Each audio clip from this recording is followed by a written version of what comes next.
Welcome to the second episode in our multi-part series exploring the roles and representations of women in video games. This project examines the tropes, plot devices, and patterns most commonly associated with women in gaming from a systemic, big-picture perspective. Over the course of this series, I will be offering critical analysis of many popular games and characters, but please keep in mind that it's both possible, and even necessary, to simultaneously enjoy a piece of media while also being critical of its more problematic or pernicious aspects. I just want to caution viewers that as we delve into more modern games, we will be discussing examples that employ some particularly gruesome and graphic depictions of violence against women. I'll do my best to only show what is necessary, but this episode does come with a trigger warning. It's also recommended that parents preview the video first before sharing with younger children. In our previous episode, we explored the history of the damsel in distress and how the trope became so pervasive in classic-era games from the 80s and early 90s.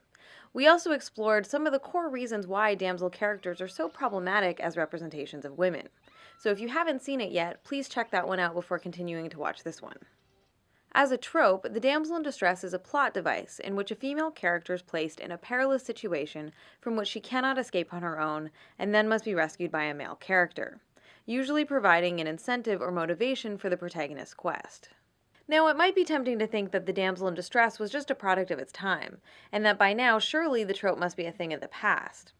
Well, while we have seen a moderate increase in the number of playable female characters, the plot device hasn't gone away. In fact, the damsel in distress has seen a bit of a resurgence in recent years.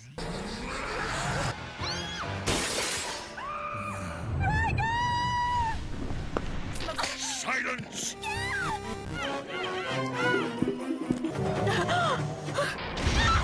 You've got to get me out of here.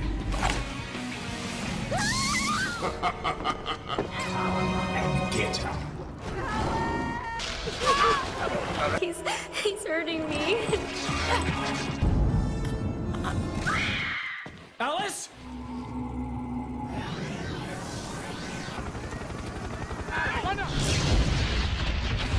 Oh, please. Bullet in her head. What a dear little bird you are. And that's just the tip of the iceberg. Suffice it to say, the trope is alive and well even today. And since the majority of these titles still focus on delivering crude, unsophisticated male power fantasies, developers are largely unwilling to give up the damsel in distress as an easy default motivation for their brooding male heroes or anti-heroes. Remember that as a trope, the damsel in distress is a plot device used by writers, and not necessarily always just a one-dimensional character type entirely defined by victimhood. Now and then, damseled characters may be well-written, funny, dynamic, or likable. I'm just trying to set you on fire through this stupid hat! What a delightfully mean little brain you have. However, this extra character development tends to make their eventual disempowerment all the more frustrating. Damsels on the more sassy end of the spectrum may struggle with their captors, or even attempt an escape on their own, but inevitably their efforts always prove futile. Occasionally they may be allowed to offer the hero a last-minute helping hand, or to kick the bad guy while he's down, but these moments are largely symbolic and typically only happen after the core adventure is over, or the danger has passed. These token gestures of pseudo-empowerment don't really offer any meaningful change to the core of the trope, and it feels like developers just throw these moments in the last minute to try and excuse their continued reliance on the damsel in distress. Periodically, game developers may attempt to build a more fleshed-out relationship or emotional bond between the damseled character and the male protagonist. In the most decidedly patronizing examples, depictions of female vulnerability are used as an easy way for writers to trigger an emotional reaction in male players.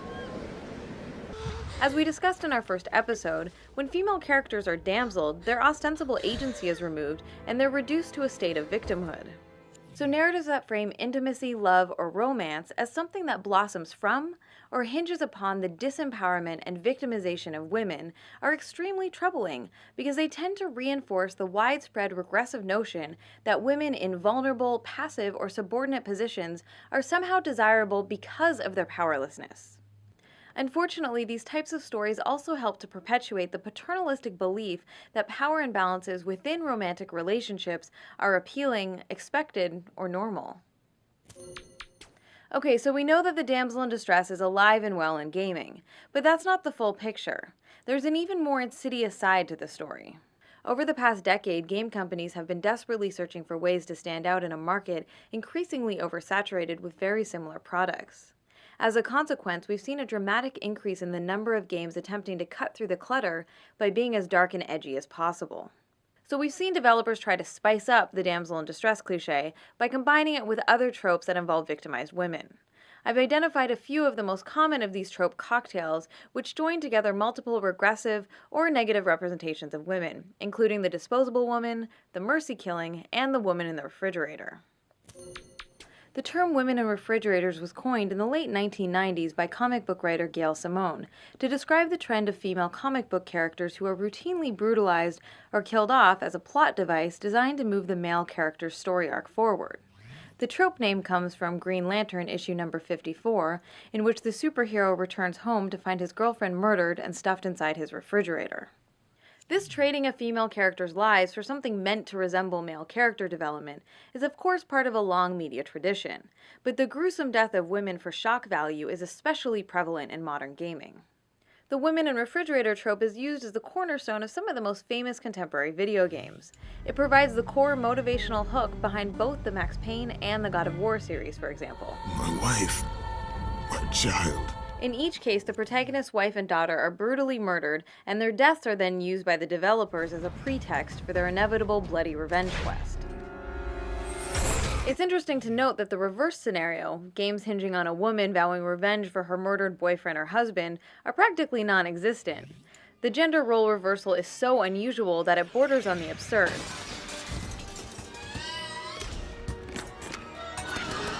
Which is one of the reasons why the scene from Disney's Wreck-It Ralph is so humorous. I could do a very long video just exploring this one trope in gaming, but today I want to look at how the woman in refrigerator is connected to the damsel in distress, and specifically the ways game developers have found to combine these two plot devices. One popular variation is to simply use both tropes in the same plotline, so as to have the male protagonist's wife stuffed in the fridge while his daughter is damseled. In Outlaws, your wife is brutally murdered and you then have to rescue your daughter. Who did this? They've taken Sarah. In Kane and Lynch, your wife is brutally murdered and you then have to rescue your daughter. I'll find them all before they find Jenny. In Prototype 2, your wife is brutally murdered and you then have to rescue your daughter. In Inversion, your wife is brutally murdered and you then have to rescue your daughter. Layla, where is she? In Asura's Wrath, your wife is brutally murdered and you then have to rescue your daughter. Save her. In Dishonored, the Empress is brutally murdered and you then have to rescue her daughter, though it's heavily implied that she's your daughter too. Find Emily. Protect her. It's no coincidence that the fridge plot device and the damsel plot device work in much the same way. Both involve female characters who have been reduced to complete states of powerlessness by the narrative, one via kidnapping, the other via murder. The two plot devices used together then allow developers to exploit both the revenge motivation and the good old-fashioned save-the-girl motivation. Believe it or not, there is another more insidious version of this particular trope hybrid, which I call the damsel in the refrigerator. Now, you may be asking yourself, how can a fridged woman still be in distress? Since by definition, being fridged usually sort of requires being dead. Well, here's how it works. The damsel in the refrigerator occurs when the hero's sweetheart is brutally murdered, and her soul is then trapped or abducted by the villain. This oh-so-dark and edgy twist provides players with a double dose of female disempowerment, and allows developers to again exploit both the revenge motivation and the saving the damsel motivation, but this time with the same woman at the same time. This trope combination can be traced back to old-school side-scrollers like Splatterhouse 2 and Ghouls and Ghosts, but the damsel in the refrigerator has definitely become a more popular trend in recent years. In Medieval 2, your murdered girlfriend's soul is stolen and you must fight to save her. In The Darkness 2, your murdered girlfriend's soul is trapped in hell and you must fight to free her. My soul is mine.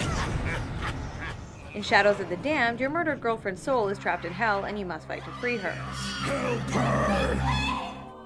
In Dante's Inferno, your murdered wife's soul is trapped in hell and you must fight to free her. In Castlevania Lords of Shadow, your wife's soul is trapped on Earth and you must fight to free her. The Damsel in the Refrigerator is part of a larger trend of throwing women under the bus in increasingly gruesome ways, in an apparent attempt to interject what I'll loosely refer to as mature themes. Developers must be hoping that by exploiting sensationalized images of brutalized women, it'll be enough to fool gamers into thinking that their games are becoming more emotionally sophisticated. But the truth is, there's nothing mature about most of these stories, and many of them cross the line into blatant misogyny. Since what we're really talking about here are depictions of violence against women, it might be useful to quickly define what I mean by that term. When I say violence against women, I'm primarily referring to images of women being victimized, or when violence is linked specifically to a character's gender or sexuality. Female characters who happen to be involved in violent or combat situations on relatively equal footing with their opponents are typically exempt from this category because they're not usually framed as victims. As I mentioned in our last video, the damsel in distress doesn't always have to be accompanied by a heroic rescue. Here I was again, with all hell breaking loose around me, standing over another dead girl I had been trying to protect. Sometimes the hero fails to save the woman in question, either because he arrives too late, or because, surprise twist, she's been dead the whole time. Nicole has been dead this whole time. No! All my powers, and I couldn't do a thing.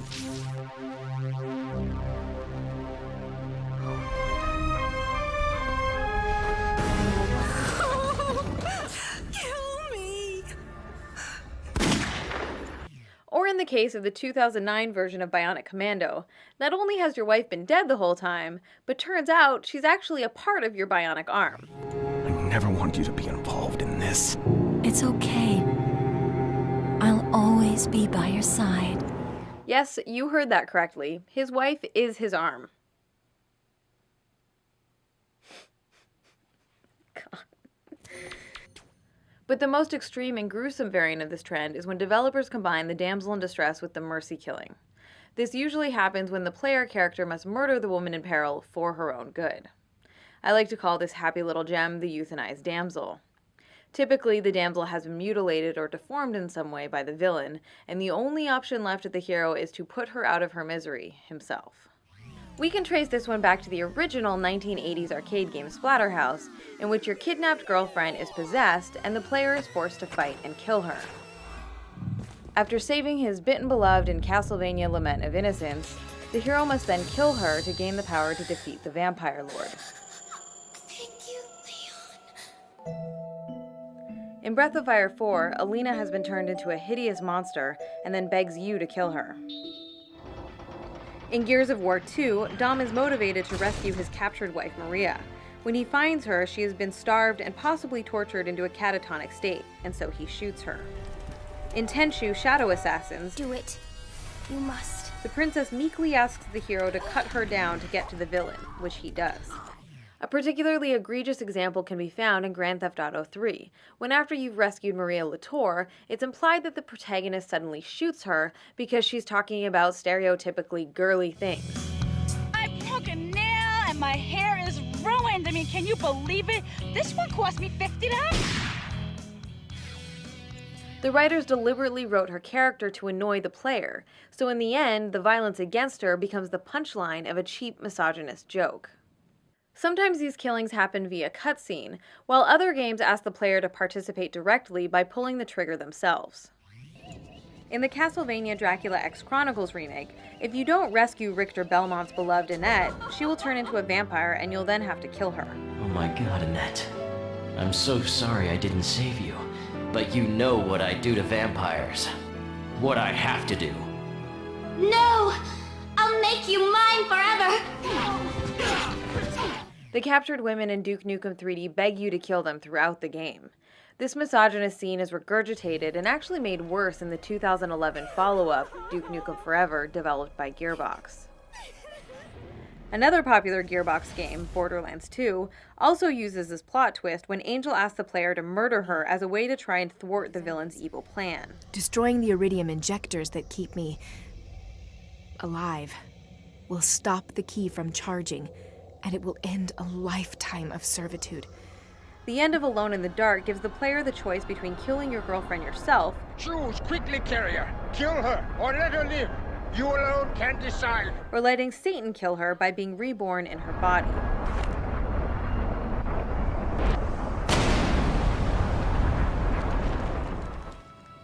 The Wii game Pandora's Tower includes one ending in which Elena begs you to kill her before she completes her transformation into a monster. Please. I beg of you.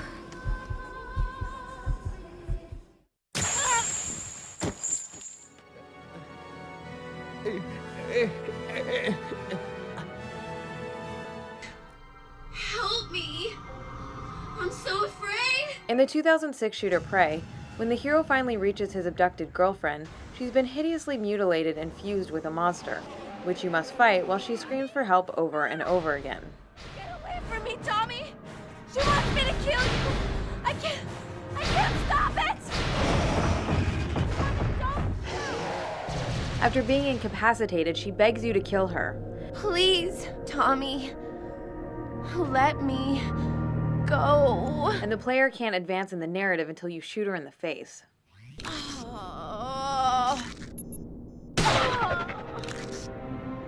These damseled women are written so as to subordinate themselves to men. They submissively accept their grisly fate and will often beg the player to perform violence on them, giving men direct and total control over whether they live or die, even saying thank you with their dying breath. In other words, these women are asking for it, quite literally. The euthanized damsel is the darkest and edgiest of these trope hybrids, but it's also an extension of a larger pattern in gaming narratives where male protagonists are forced to fight their own loved ones who have been possessed or brainwashed by villains. When Kratos finds his mother in the PSP game God of War Ghosts of Sparta, she morphs into a hideous beast, forcing you to fight and kill her. An act for which she thanks you with her dying breath. Finally, I am free. After your girlfriend is transformed into a green ogre and grabbed by the ghoulies, she chases you around trying to get a kiss. Later, you must beat her unconscious before she can be returned to normal. The final boss in Shadows of the Damned turns out to be your own girlfriend, Where is my freedom? who you must shoot down. Similar scenarios are replicated in dozens of other titles as well. Get that device off my chest!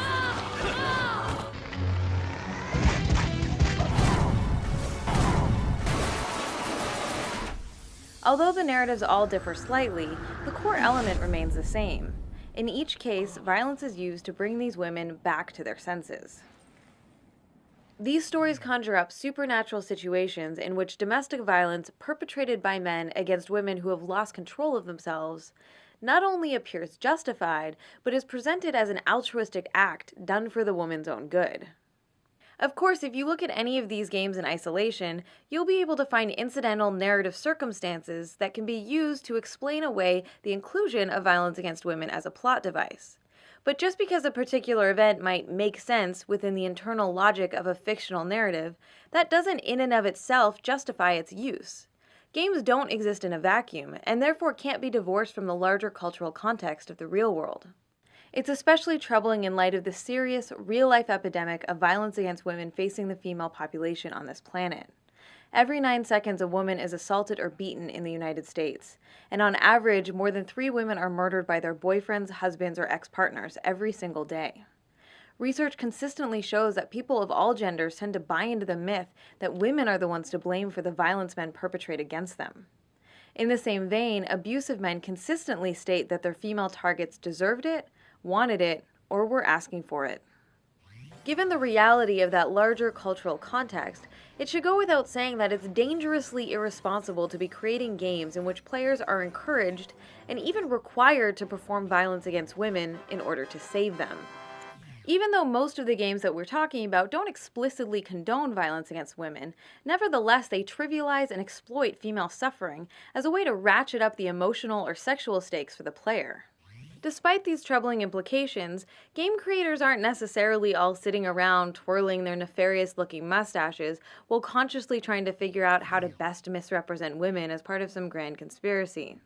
Most probably just haven't given much thought to the underlying messages their games are sending, and in many cases, developers have backed themselves into a corner with their own game mechanics. When violence is the primary gameplay mechanic, and therefore the primary way that the player engages with the game world, it severely limits the options for problem solving. The player is then forced to use violence to deal with almost all situations because it's the only meaningful mechanic available, even if that means beating up or killing the women they're meant to love or care about. One of the really insidious things about systemic and institutional sexism is that most often regressive attitudes and harmful gender stereotypes are maintained and perpetuated unintentionally. Likewise, engaging with these games is not going to magically transform players into raging sexists. We typically don't have a monkey-see, monkey-do direct cause and effect relationship with the media we consume. Cultural influence works in much more subtle and complicated ways. However, media narratives do have a powerful cultivation effect, helping to shape cultural attitudes and opinions. So when developers exploit sensationalized images of brutalized, mutilated, and victimized women over and over and over again, it tends to reinforce the dominant gender paradigm, which casts men as aggressive and commanding, and frames women as subordinate and dependent. Although these stories use female trauma as the catalyst to set the plot elements in motion, these are not stories about women. Nor are they concerned with the struggles of women navigating the mental, emotional, and physical ramifications of violence. Instead, these are strictly male-centered stories, in which, more often than not, the tragic damsels are just empty shells, whose deaths are depicted as far more meaningful than their lives. Generally, they're completely defined by their purity, innocence, kindness, beauty, or sensuality.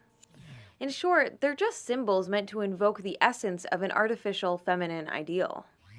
Help me! In fact, these games usually frame the loss of the woman as something that has been unjustly taken from the male hero. So now, I take from you. Jackie, this is not your fault.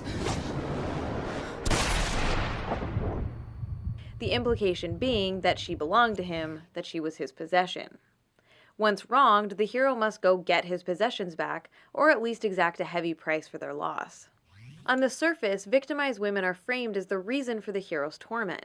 But if we dig a little deeper into the subtext, I'd argue that the true source of the pain stems from feelings of weakness and/or guilt over his failure to perform his socially prescribed patriarchal duty to protect his women and children. And I hated myself for allowing this to happen to her and our little girl. In this way, these failed hero stories are really about the perceived loss of masculinity and then the quest to regain that masculinity, primarily by exerting dominance and control through the performance of violence on others.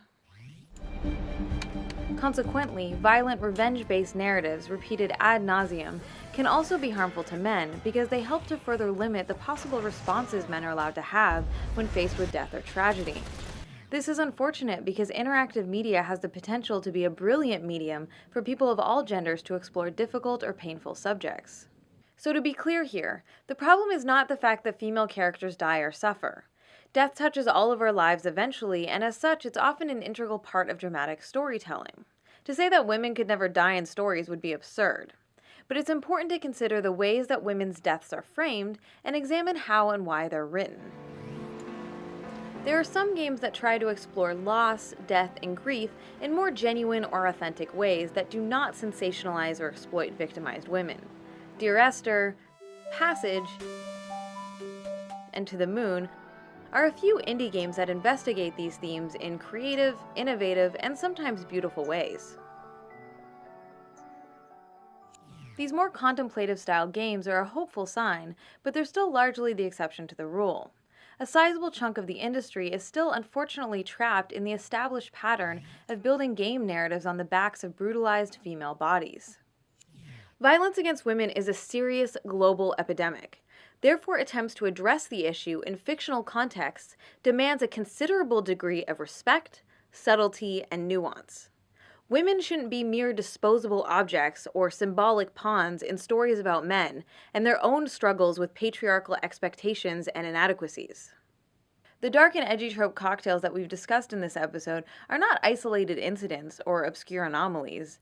Instead, they represent an ongoing, recurring pattern in modern gaming narratives. In most cases, the damseled characters have simply gone from being helpless to being dead, which is obviously not a huge improvement from her perspective. I know this episode has been a little bit grim, but please join me next time for the third and final installment covering the damsel in distress, where we'll take a look at some titles that attempt to flip the script on the damsel, and then we'll go on a quest to find examples of the elusive dude in distress role reversal.